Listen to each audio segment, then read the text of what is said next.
So this time, let's talk about the composers of the Baroque period. We only have three composers in here. At least I'm going only to mention three famous composers of the Baroque period. The Baroque period would come right after the Renaissance period, and we only did talk about one composers in the Renaissance period. That was Giovanni from Palestina.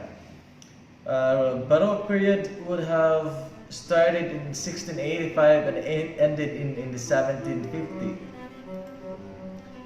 We have Johann Sebastian Bach. He's a German composer.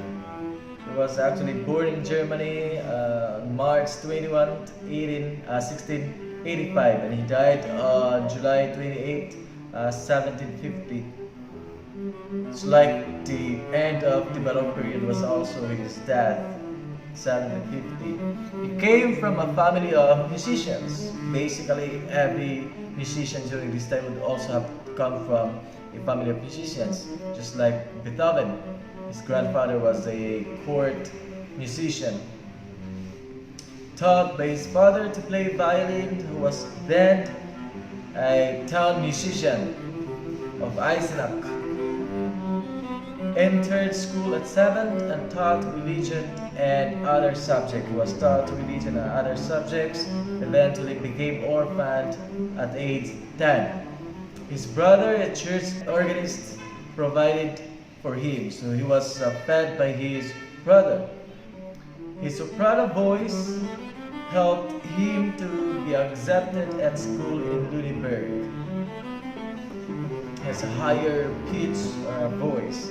After his voice changed, he focused on playing violin and harpsichord.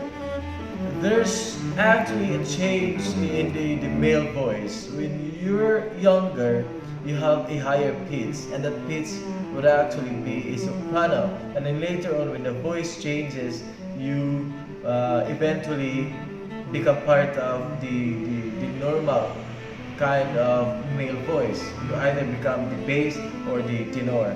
But the early stage of your voice would be higher. That's why he was once a soprano. After his voice changed, he focused on playing violin and harpsichord. You might want to check the video I posted on the year 7 classrooms. I'll send the link to your classroom as well. I talk about musical instruments, and one of the musical instruments would be the harpsichord. This was the famous musical instrument during this time. One of the famous musical instruments, along with violin. There's not, I think there's no piano yet during this time. Harpsichord is like the precursor of the piano. A religious man and a long-term cantor of St. Thomas Church.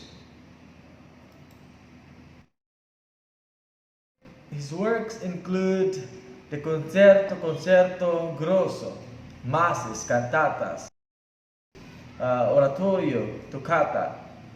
I'll be giving you examples of these works.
Next to Johannes uh, back, we have Antonio Vivaldi.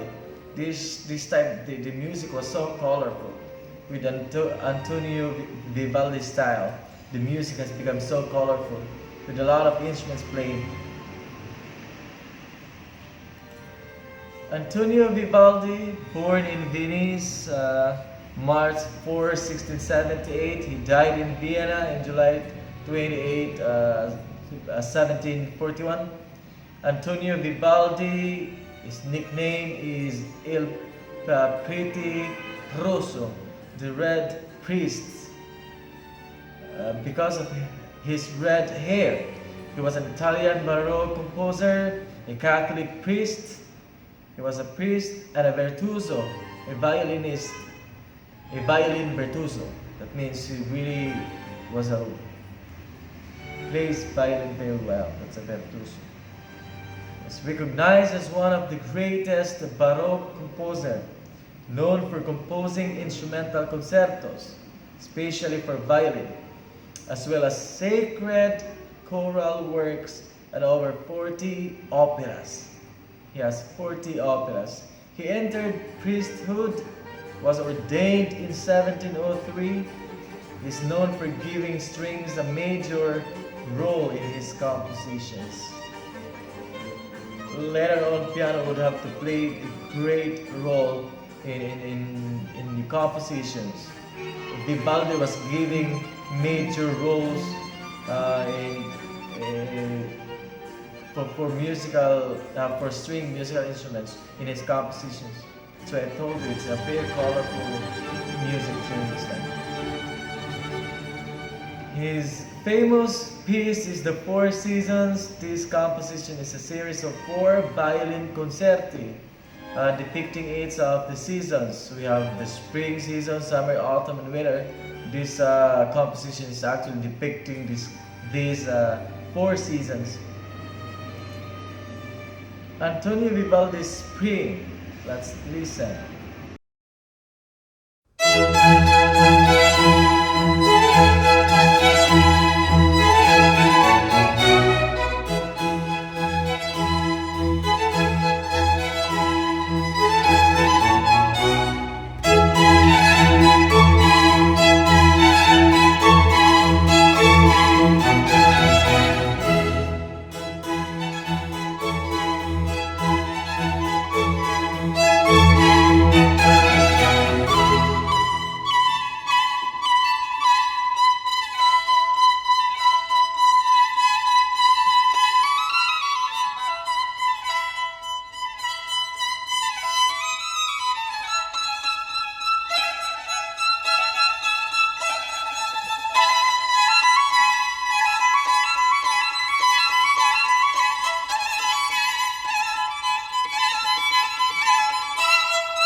And the third of our Baroque composer would be George Friedrich Handel. George Handel was born in Germany, still another German composer. Was born on February 23rd, 1685, and he died in London, April 14, 1759. He's the second son from the second marriage of the pastor. He secretly taught himself to play harpsichord despite his father's opposition. At 7, he gained access to a church organ and started playing. A duke heard him and insisted on giving him a formal music education. It's like one of the richest persons heard him play and he was offered a formal music education. Anderson Chow, organist of Halle Cathedral, he studied counterpoint, canon, and fugue. He became England's favorite composer of operas and oratorios. Although he was born in Germany, he had his music career in England. That's why he died in London. Handel lost both of his eyesight in 1753. Imagine, this is one of the composers that are actually handicapped. Beethoven, for one, was deaf, and here comes Handel losing his eyesight in 1753, 3 years before his death. When he conducted his oratorio, Samson, a few in the audience were unaware that he had lost his eyesight. The Messiah is Handel's most famous creation and a very well-known Hallelujah. Hallelujah chorus. This one is still being sung until today, the Hallelujah. I might actually let you watch a video. It's part of Handel's Messiah, the Hallelujah.